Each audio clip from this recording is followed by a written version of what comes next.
Hey guys, what's up? In this video, I'm going to show you how to enable dynamic island in any Samsung device. So for this, as you guys know that we don't have any default option of dynamic island, but we are going to use a third-party application. So just go to Play Store and search for dynamic island iOS 16. So on the very first, we have application dynamic bar. All you guys have to do just install this application, and after installing, just click to open.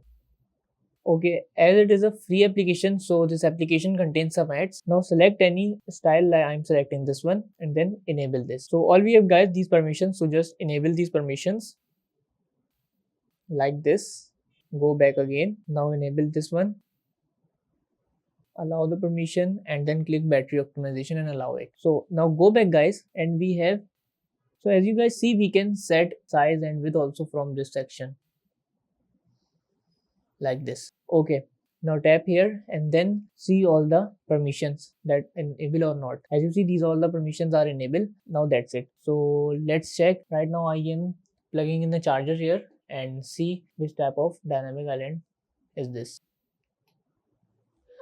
So this is how it works. So that's how we can enable dynamic island in any Samsung device. So that's it about the video. If this video helped you guys, kindly like the video and follow us for more tips and tricks. See you guys in next video. Take care.